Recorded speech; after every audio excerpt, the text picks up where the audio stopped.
Good afternoon, everyone. My name is Honor Feedy, and you have joined us at NAESP's afternoon session on what principals need to know about the basics of creating brain-based compatible schools. This afternoon, we're so glad to be having David Sousa with Solution Tree with us this afternoon to talk about this intriguing subject. David Sousa is an author and international consultant. He has served as a K-12 Director of Science and has been a district superintendent in New Jersey schools. He has also been an adjunct professor of education at Seton Hall University and a visiting lecturer at Rutgers University. David has extensive background in neuroscience, and the information that he imparts today I think will be very informative for you as you look at looking at your schools. For this afternoon's presentation, I encourage you to go to our website and download the PowerPoint presentation that we'll be going through today. In addition, we have provided David's book for if you'd like to purchase the book after we're done here today. I'll be giving you information on that at the end. So with that, I will turn it over to Dr. Sousa. Thank you, Honor. I'm very happy to be here this afternoon to talk about this exciting topic of what we're learning about how the brain learns, and to hope that the people in our audience will see some applications of this research to what we do in schools and classrooms. So let me get started right away by telling everyone how I look at the teaching profession. We have for many years described teaching with very fancy terms, and I'm sure all of you took education courses where you had to describe what the teaching process is. But in this day and age, I think with our increasing knowledge of how the brain learns, I'd like to show you this definition. This is my definition of it. I think it's the only profession whose job it is to change the human brain every single day. That's what we do. Teachers are brain changers, and administrators are brain changers too, because they're trying to change the brains of their staff and parents. Teachers are trying to change the brains of their students, and other administrators are trying to change people's brains. We're all trying to change people's brains, and it makes sense then that the more we know about how that brain works, the more likely we are to be successful at that. In fact, I can make this definition even shorter. David Sousa's definition of teachers is very simple. Teachers are brain changers. And when you think of our job as that simple pair of words, brain changers, it certainly sends a shiver up my spine, and it makes us think about the awesome task that we have. Because when students remember something we taught them in the classroom, and that gets stored into long-term storage sites, long-term memory, then we've changed that brain forever. And I think that's a very important thing to understand about the power we have over this growing brain. I'm going to talk about several things today. One of them is attention systems, because we've been studying a lot about how we get the brain's attention. Focus, by the way, I use that term also, is a synonym for attention. Because generally speaking, we have to pay attention to something before we can learn it. And if you don't pay attention, then things can go wrong and you can get yourself in trouble. So let me take a minute to just review some things we've discovered about attention systems. One of the things we discovered is it's not very easy. There are a lot of things in our environment trying to get the brain's attention. Remember that the brain's main job is to keep us alive.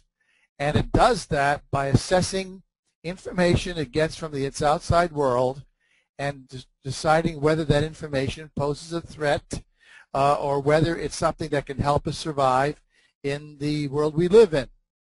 And it consists, the attention mechanism consists of three systems.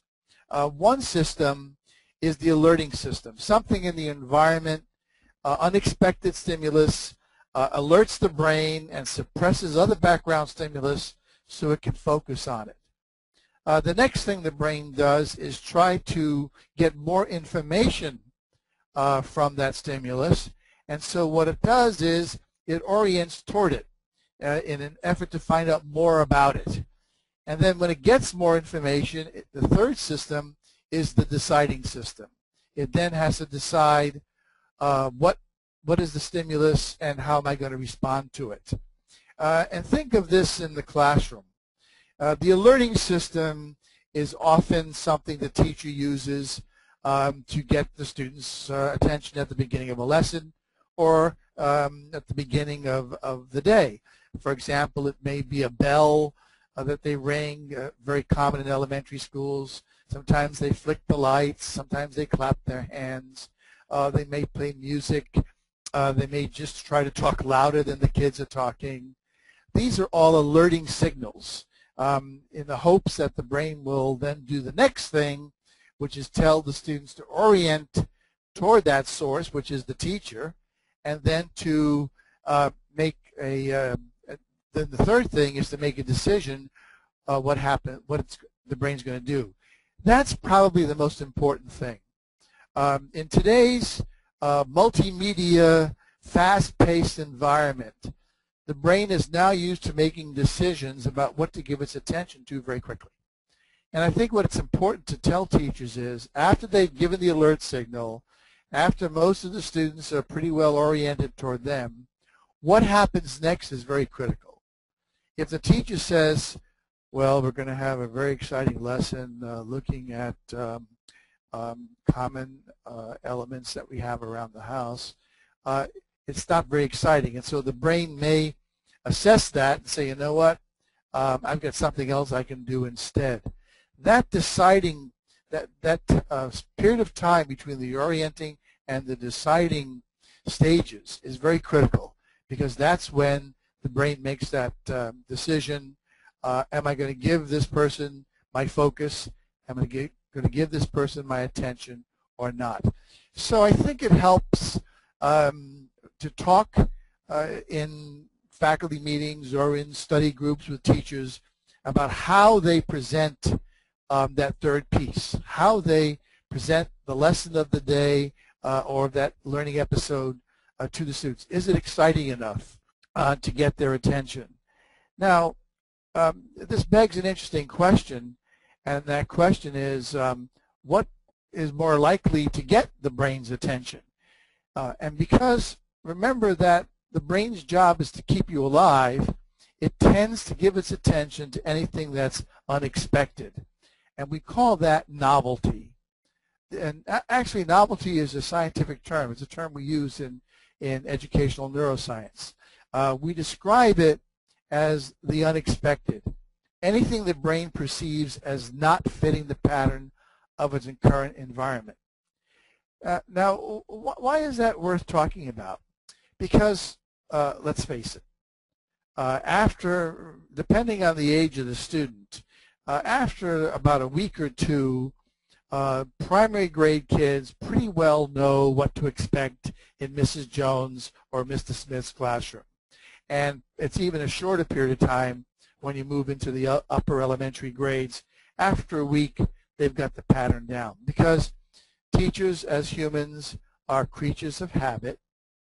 And so how they run the classroom is pretty much expected by the students. They have a pretty good idea how things are going to go. They may not know what the content's going to be, but they get a pretty good idea what the process is. And so probably 90% of what's going to happen in that classroom is expected. That's why the teacher has to do something to alert the brain that's not expected, that doesn't fit the pattern of its current environment. Now, this raises the question, okay, what are some of those kinds of things? So if we want to build novelty into instruction, here are just some ideas. There are lots of ways to do it, and I think it's important for a teacher to have a pretty big bag of tricks for novelty. The class doesn't have to be a three-ring circus. The teacher doesn't have to be a stand-up comedian.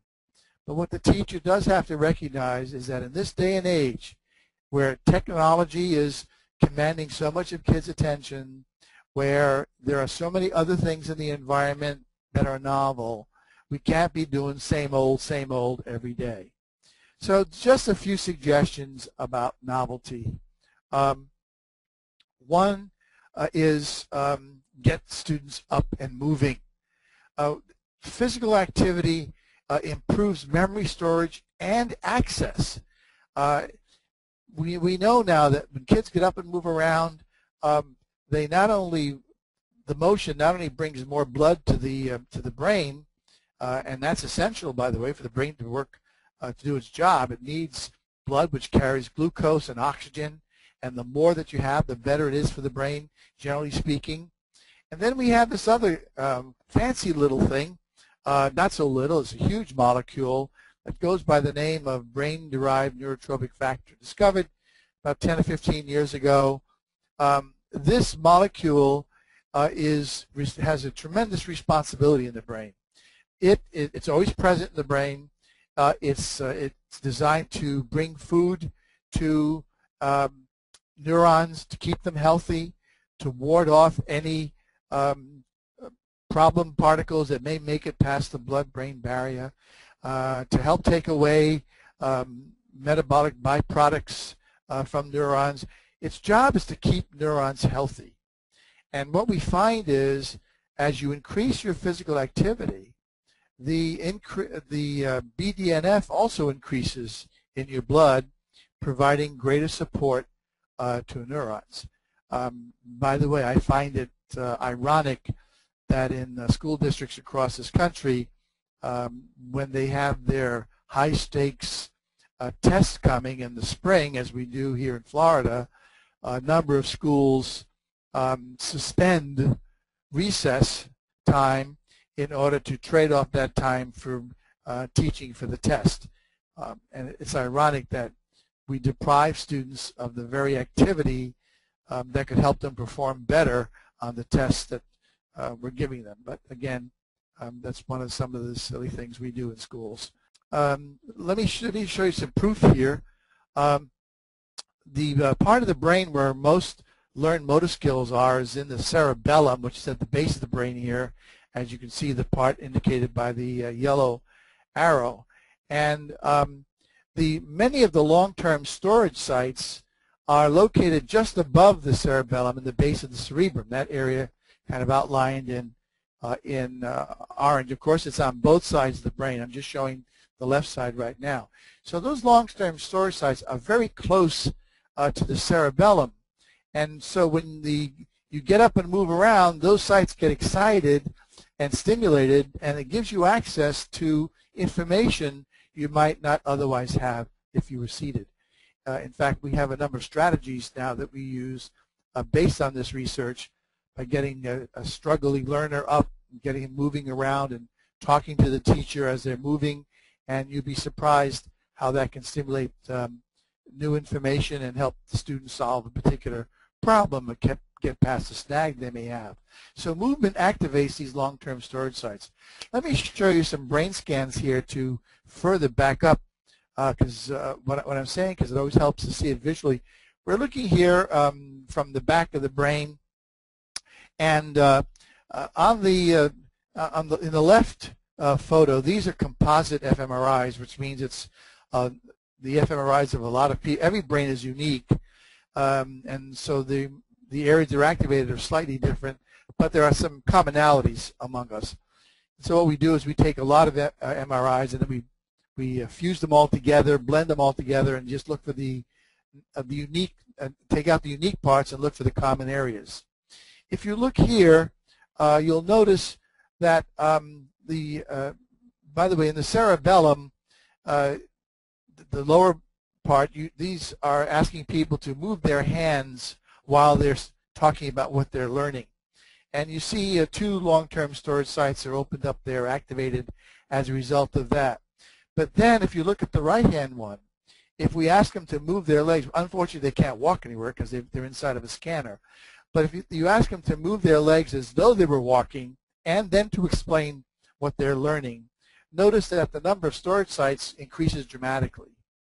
And this is another reason why it's important to get students up and moving around while they're learning. And the Internet has examples of using movement in all kinds of lessons. And it's unfortunate that some of our colleagues still think it's best to have kids sitting at their desk all day long, focusing and listening to them talk, when in fact we might have a much greater learning curve if the kids are up and moving around and talking about what they're learning while they're moving.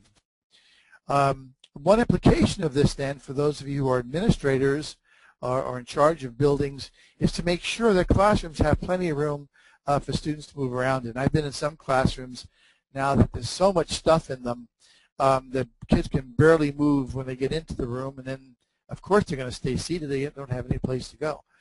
So it's really important to design classrooms so that there's plenty of space for kids to get up and move and talk about what they are learning. Another example of novelty involves quiz games.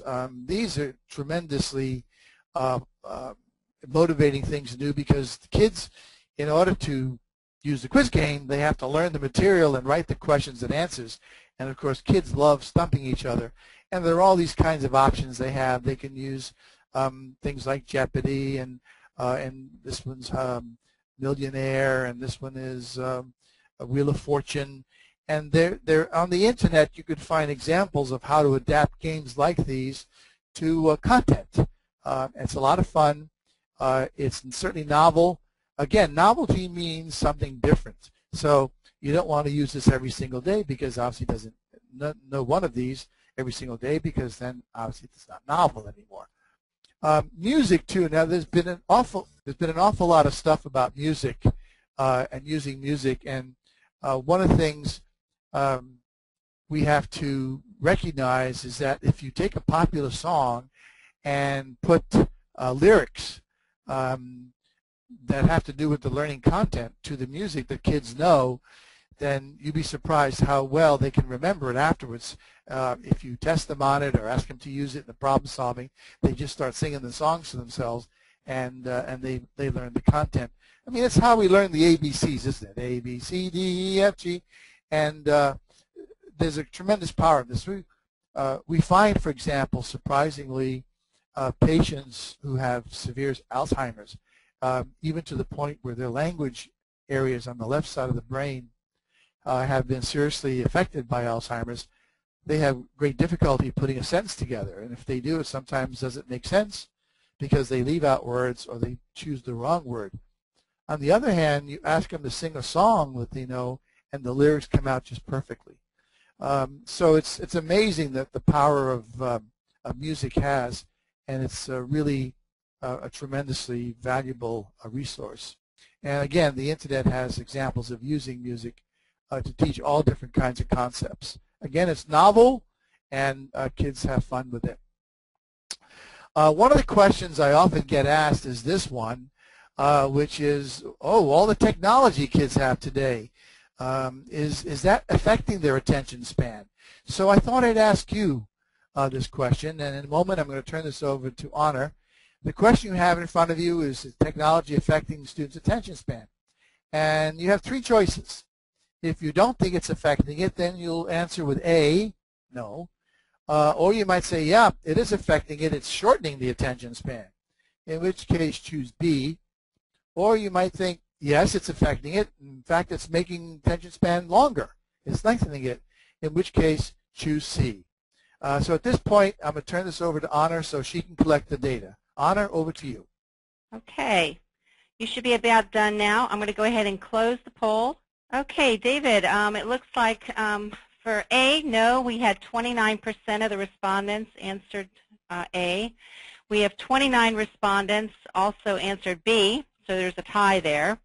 And then 43% of the participants hit C, yes, it is lengthening it. All right. Thank you. Well, that's a surprising result, I must say, because usually B gets the most answers. When I talk to teachers, big teacher groups, usually I see a lot of hands go up when I say choice B. Yes, it's shortening it. Well, let's see what the answer is. Once again, there we go. Is technology affecting a student's attention span? That's the question I asked you. And now let's reveal the answer. Not yet. So those who said no, we're right. And it's interesting that That's a higher percentage than I usually find. And I have to put not yet because of what we call brain plasticity. It may be possible that over time, although it's a very slow process, as the brain gets more and more adjusted to all the different things coming at it, that it might affect it one way or the other. But at the moment, the studies we've done in the last few years have shown not yet. But what we have found is this, and that is that the demands on our attention are increasing. So it's not that their attention span is getting shorter, it's that the demands on their attention are increasing, and so they have all these other things that are out there looking at between email and homework and cell phone and gaming and Twitter and so on, all around, and some I may not even have here. All those things are trying to get a piece of that attention pie, so to speak. And notice homework is just one piece of that. When I went to school many years ago, I didn't have all these other diversions. I just, homework was the main thing I had to do, and then there was television, that was it. And my parents made sure I did the homework before I watched the television. Today, you have all these other things demanding for their attention. So, but once they find something that they want to give their attention to, they certainly can spend hours with it, as you may know, especially if you have these kids in your own home.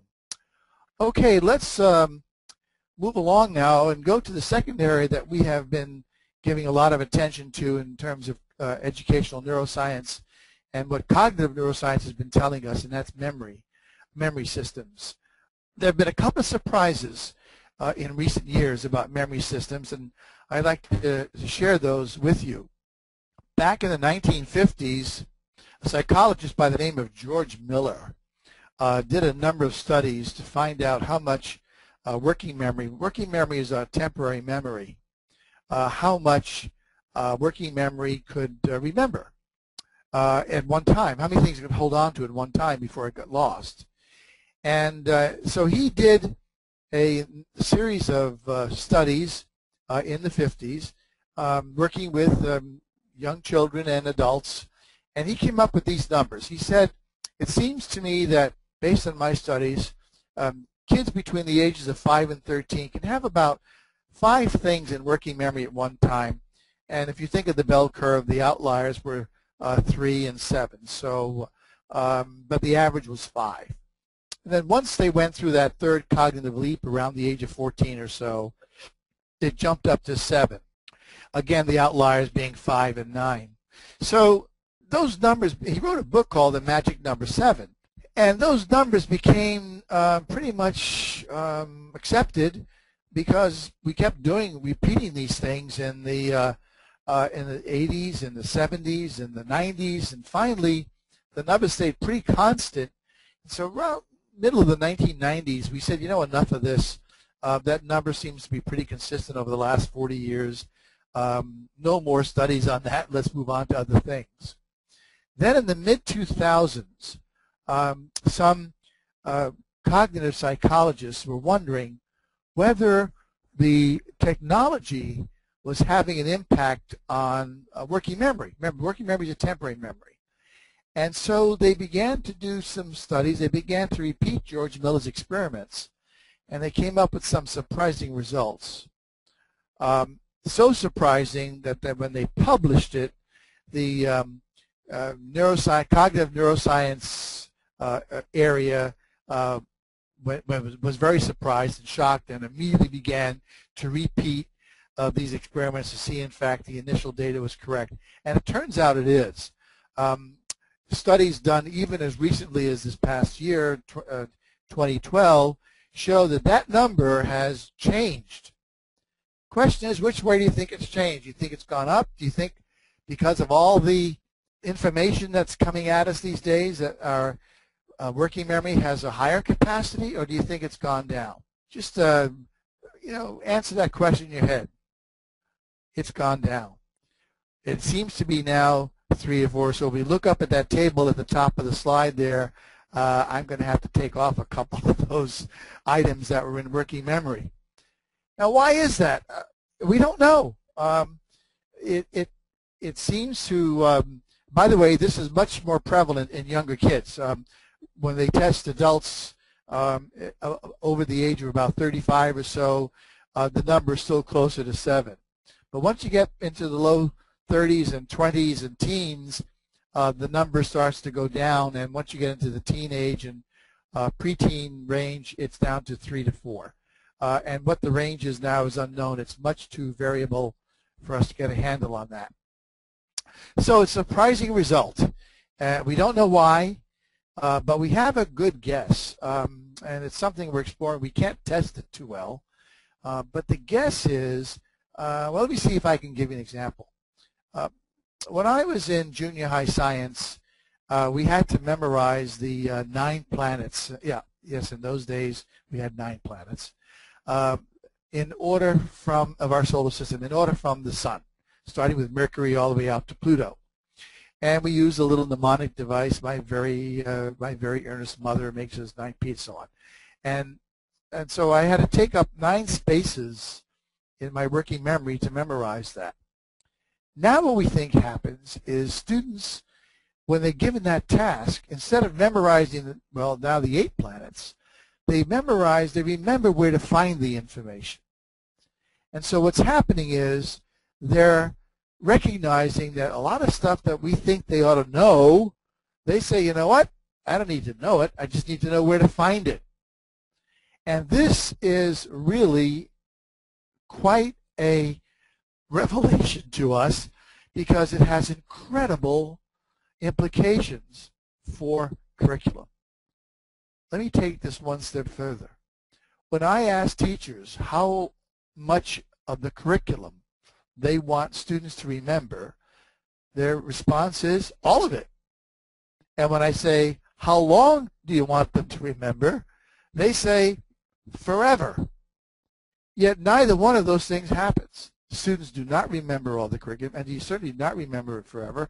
Anybody who's taught for any length of time has had that experience whereby they teach the best unit since creation, they give a test on it, the kids do very well, they pat themselves on the back and say, what a great job I did, and then 2 or 3 months later they come back to it and say, class, remember when we talked about XYZ?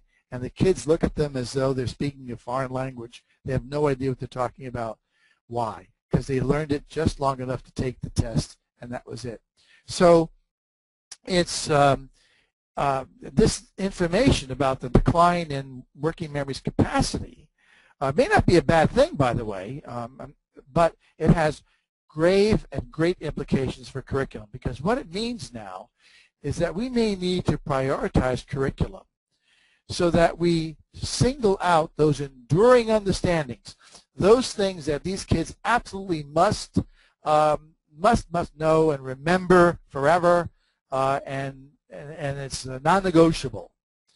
And then there are 2 other areas, things that are important to know and perhaps be able to do, and then those things that it's just worth being familiar with.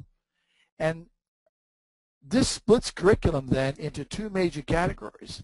Those things that we need to really focus instruction on, make sure we have high retention strategies when we teach these, make sure they appear like a spiral curriculum at several times throughout the K-12 curriculum process so that the kids don't just see them once and then never again.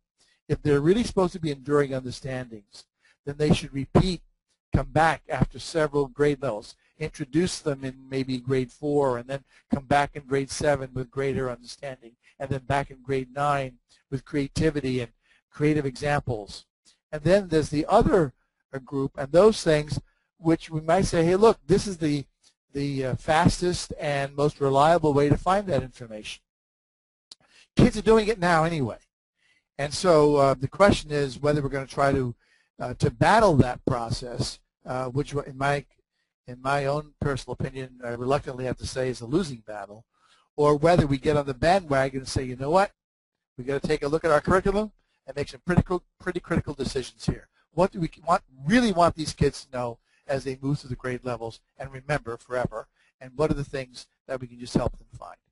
This is an incredible discussion that should be happening now in every school. Well, not just here, but every school on the planet where technology is having a major impact on what kids do. Okay, so if we want them to remember information, that's inner circle. If we want that inner circle to occur and kids remember, what are ways of doing it? Here's some things that we can suggest. I don't know how many of you are familiar with the primacy recency effect.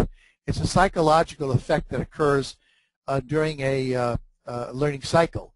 That once we give focus to a teacher or to a learning episode, what comes first? Because remember, working memory is pretty open at this point. What comes first is what we remember best, and that's indicated here by that higher curve at the beginning of the lesson. And then as working memory fills up, remember it's got a limited capacity, as it fills up, then our ability to remember drops, and you have that trough, and then working memory begins to chunk things together and move things around, and then we have another higher memory capability, which we see by that second curve. So once we recognize this, we realize that what we should do is teach the new information first.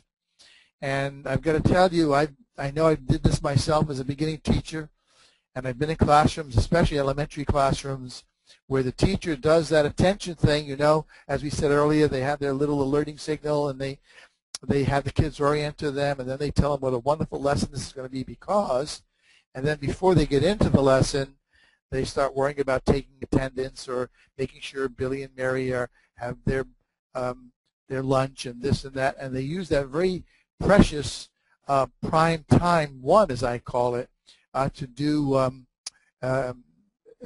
off-task things rather than focusing on what's to be learned. And also we find that the shorter the lesson, the better. If you've got a 40-minute learning episode, you're better off doing it 2 20-minute ones. And what we want to do is give the new information at the beginning of the lesson, have students look at it, play with it, touch it, whatever they need to get involved, and then to practice what they're learning in this, what I call the downtime. In the downtime, you want to make sure the students get involved. If you want, the new information can be teacher-directed, but in this downtime, you want the students practicing what they've learned. This is a good time to get them up and move around. And then what often happens, I see in classrooms, and again, I think I did it myself as a beginning teacher, is as the lesson winds down, we may say to them, class, you've been very good. Now you can do anything you want in the next 5 minutes as long as you're quiet. And that's really not the best use of that time. What we should do with that last, because remember, that's the second most powerful memory position. What we should do here is a device called closure. Closure does not mean let's pack up and get out of here. Let's pack up and move on to another thing. Closure is when you give the learner the opportunity to review one more time what they think they have learned. And closure is not review. In the review, teacher's doing the work here. But remember, it's the student's brain that we want to learn this stuff. And so we ask the student, think over one more time. What are the 3 things we learned today? And how does this connect to what we already know? And what do you think we can use it for? The student's brain should be doing the work here. Now, technology, you know, I don't want to give the impression that technology is bad, because certainly it can be a distractor. But technology can also be a tremendous benefit if used appropriately in the classroom. It should be a means to an end and not an end unto itself. And I'm sure many of you who run schools are aware of that. Sometimes we still have some teachers who are technophobes in a way, and I can understand that, having not grown up in a very technological environment myself. But we've been doing a number of research studies in the last 4 to 5 years now that technology's had such an impact on schools, especially with younger students. And we realize now that technology can help with attention. It can help with retention, and I'm talking here retention of learning, not retention in grade. It can help with retention of information because computers, for example, have one characteristic that most teachers don't have, and that's infinite patience. And so practicing on the computer over and over can help students with retention. It certainly perks up interest, no question about that. We see how kids gravitate toward technology, and we now have sufficient evidence to show that properly used technology can help kids achieve better than they would have without it. Again, as long as technology becomes the tool, a mechanism, and not an end unto itself.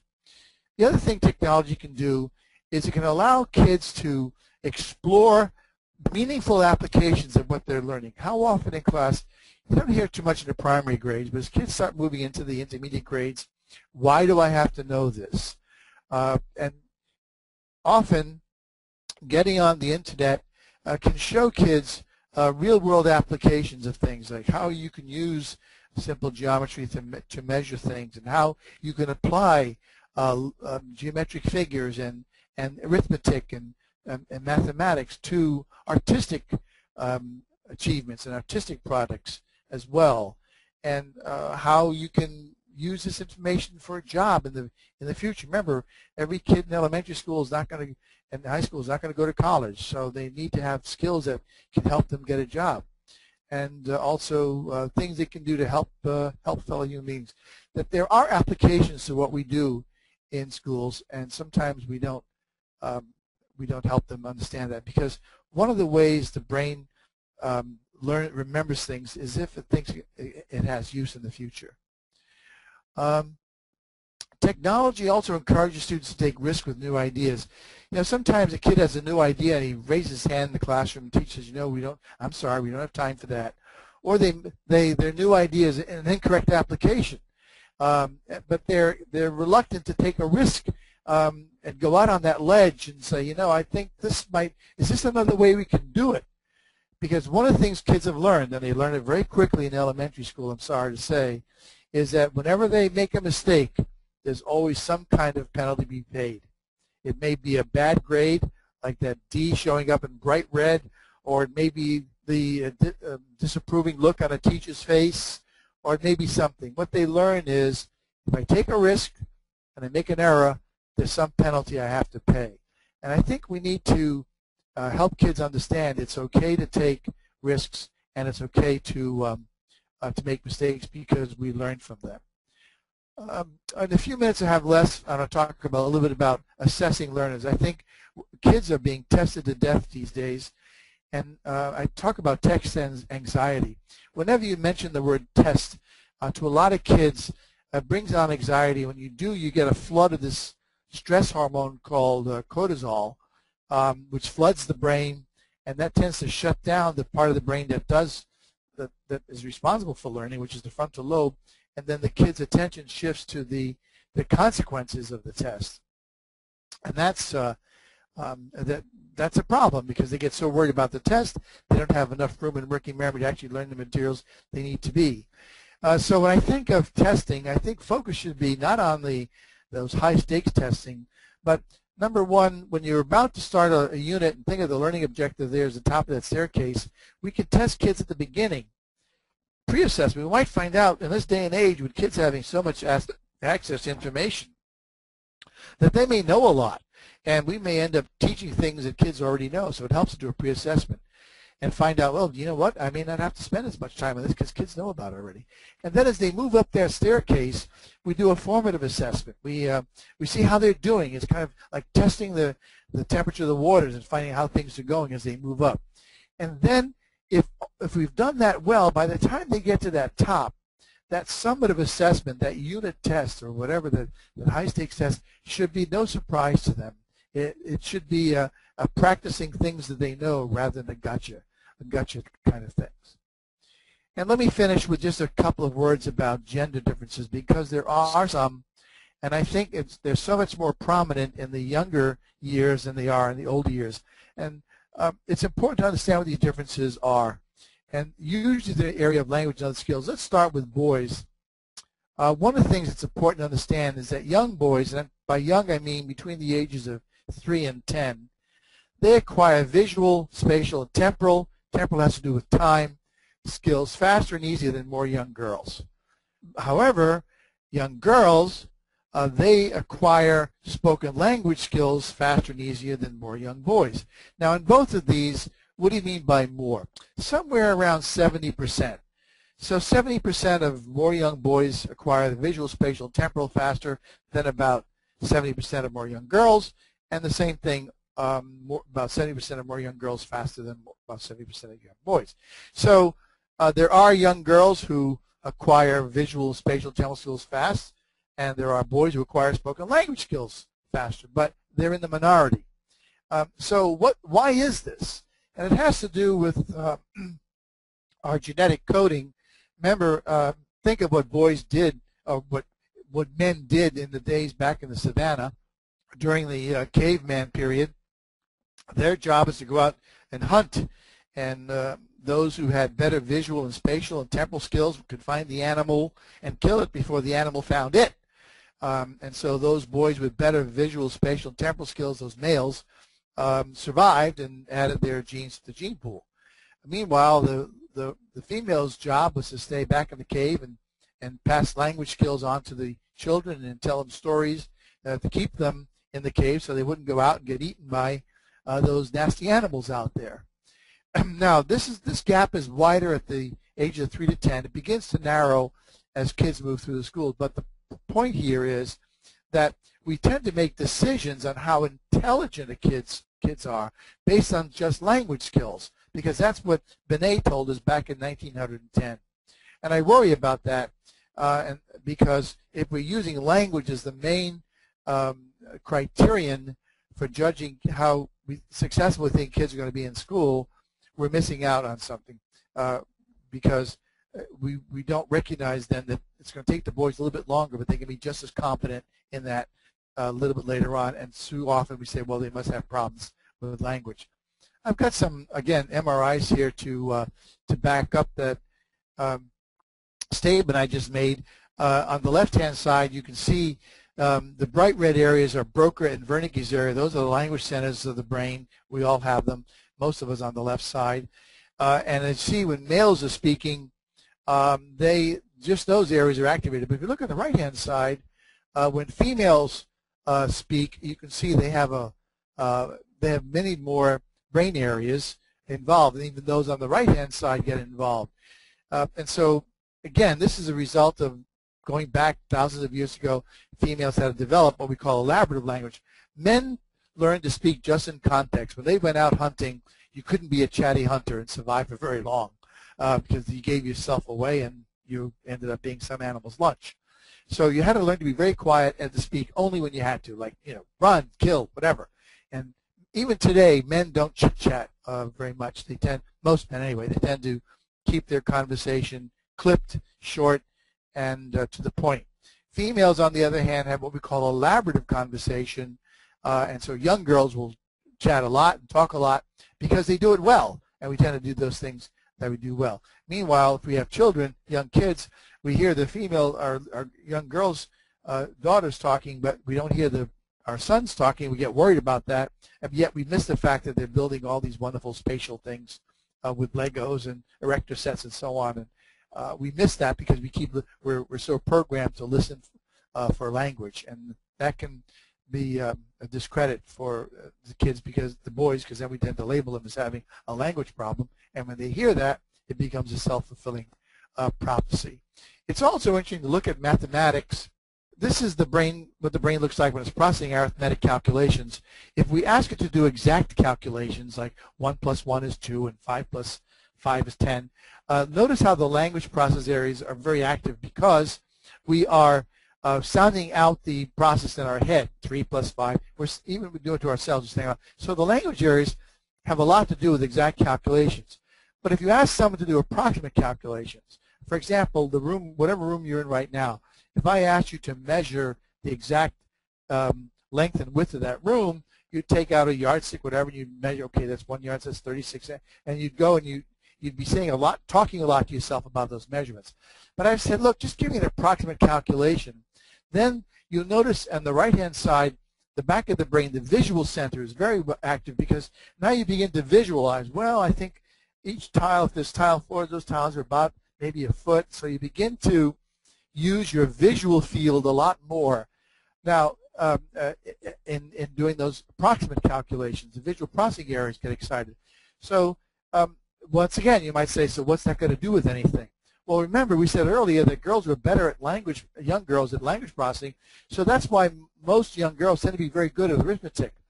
And young boys aren't so great at it because the language centers is not quite as developed. But once they start to move into algebra or geometry, where visual spatial things, then they begin to excel, and the girls start losing a little bit of ground here. Also, for those of you who have students in your schools who are not English language native English language speakers, they may have some difficulties in math due to the language component, because language is a critical piece of this. And if their English language skills are modest at best, they're going to have difficulty. And too often we think that they have a math problem when in fact it's a language problem, not a math problem. So that's something else to watch out for. So you begin to see here that as we learn more about brain science, we begin to understand that we need to do things in classrooms that are based on scientific research. So what brain science is telling us is keep it relevant. Less is more. Make sure relevancy helps the brain establish meaning and more likely remember it. Shorter is better. 15 to 20-minute sessions are better than 40-minute sessions. And also less being, don't try to cover 4 or 5 topics when three might be better. So do fewer things in greater depth, and finally be aware of gender differences. But let me just end up with this wonderful piece of information. Recent studies have shown us that when we ask the brain to do creative problem by solving open-ended problems, different parts of the brain are used than when we ask it to solve closed-end problems, what we call convergent thinking. And so the conclusion we come from this is that the brain treats creativity and intelligence as very different capabilities, and we now know that creativity can be taught. And the best way to teach creativity is through artistic expression using arts-related skills. And one of the things we're trying to do now is try to change STEM. We all know about STEM, science, technology, engineering, mathematics, into STEAM, trying to add the arts to that, because that's where the creativity piece comes from. So the good news is we are discovering so much more about how the brain learns that we can be more successful with more students. The bad news is that we're not getting this information to teachers and building administrators and other educators and policymakers fast enough. And thank you. Okay, if I could, thank you so much, David. This has been so informative. Okay, David, we do have a question here. One person writes, as a building principal, what can I do to encourage interest in brain-compatible teaching?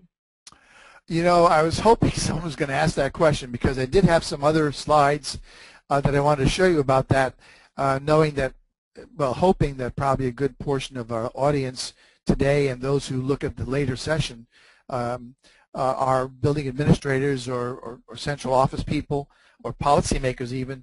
And so I did have some slides on that, hoping that question would be asked, and I'm very happy it was. And I'd like to answer that question with a question. Because one of the ways we help teachers recognize that research is essential to our expanding our knowledge base as teachers is through action research. Go ahead. So let me ask this one here about, as I'm always interested to find out how many schools are doing action research. Remember, action research is where a teacher says, well, let me try the privacy recency effect with this group of kids, but not with that group of kids, and see if it makes a difference. Or if it's the same group, they'll say, well, let me teach this lesson using the privacy recency effect and this lesson without it. So they actually try research in the classroom. So let me ask you, if you, there are your 3 choices. Okay. So again, I'm going to launch this poll. There you have it. How often do teachers use action research in their classrooms? A, rarely or never, B, occasionally, or C, regularly. So we'll go ahead and take a moment here, about a minute, to get your answers in. Okay, I'm going to close the poll and share the results. Wow, big differences here. David, I would say 80% of the participants marked A, rarely or never, and the other 20% marked C, regularly. There was no occasionally. Okay, well, thank you. Well, it looks like we have some work to do. Action research helps us and helps a school become what it's supposed to be, a learning institution. And that's mainly what schools are. They're institutions of teaching and learning. And we need to impress teachers with the need to constantly expand our knowledge base. We're only as good as our knowledge base. And I know that Francis Bacon said that knowledge is power, but I don't agree with that. I think it's the application of knowledge is power. It's not just knowing, but it's using what you know for the benefit of your client, in this case our students. And so when we get into an action research mode, it helps teachers recognize that they can do things in their own classroom. They can try things out to see how they work. And then we go back and talk about these. So let me move ahead then. And this is what the action research cycle looks like. In several of my books, I have it. This book that I did with Solution Tree and NAESP that you'll find out about a little bit later has this in it. It's a very valuable and powerful way to help teachers realize that it's important to constantly try out things and to expand our knowledge base and so we understand how the brain learns. So that's one thing I would say. For those 80% of you who responded never, give it a shot. No, the kids aren't going to get hurt, and you'll be surprised how teachers go, oh, wow, I didn't realize it was going to work that well. It's an amazingly powerful tool. So one of the things I would suggest is that every faculty meeting have at least a 15 or 20-minute segment that talks about how the brain learns. I did this when I was a superintendent. I asked my principals, listen, be sure you always have a teaching segment. Talk about teaching and learning. Look, you get all the people together who make a difference in the school in one spot. We ought to not just be talking about administrivia. We ought to be talking about the teaching and learning process. So you can ask questions like, what strategies are we using to help retention? How are we providing novelty in lessons? How are we bringing creativity into a lesson? Creativity is going to help kids get involved and remember what they're learning. And how are we doing on getting kids up and moving around? And it's not just moving around, it's talking about what they're doing and what they're learning as they're moving around. And also, you know, don't just talk our talk. I think it helps to walk our talk. So use brain-compatible strategies in your own meetings, whatever they are, whether it's a curriculum meeting or it's a faculty meeting. Use a novelty strategy to get their attention, because usually, let me back up a minute here, usually faculty meetings are at the end of the day, everybody's tired, and yet you're trying to get their attention and talk more about teaching and learning process. So have something novel. Food helps, by the way, but also maybe some music or a cartoon or humor is a wonderful novelty strategy. We don't laugh enough in schools. And also, if the meeting's going to be more than 30 minutes, after about 20 minutes, get them up and stretch and move.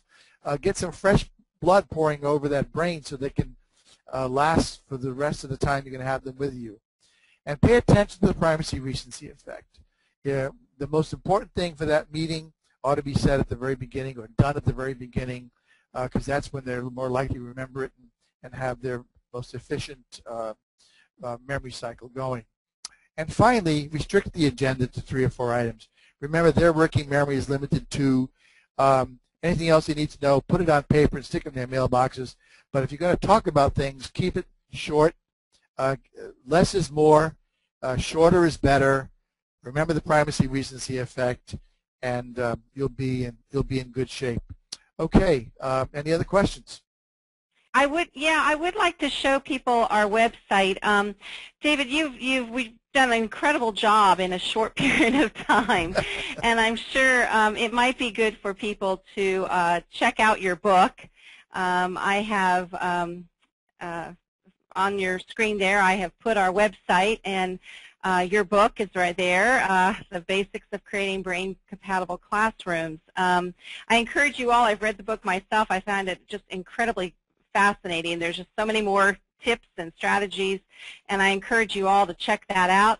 Also, for those of you that are going to be at our conference in Baltimore this coming summer in July, I encourage you all to register for that, and we will, David has graciously agreed to do a 2-hour workshop on this topic, and we're very excited to have him spend more time. I'm sure he'll be able to, explain many more strategies and techniques. So please check that out. Please, when you register, check out that content. And then lastly, I would just like to thank Solution Tree. This webinar just wouldn't have happened if we didn't have such a fantastic partnership with Solution Tree.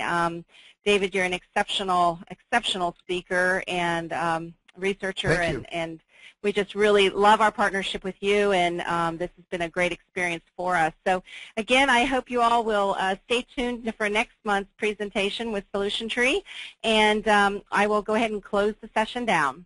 Thank you, David, again. My pleasure. Thank you.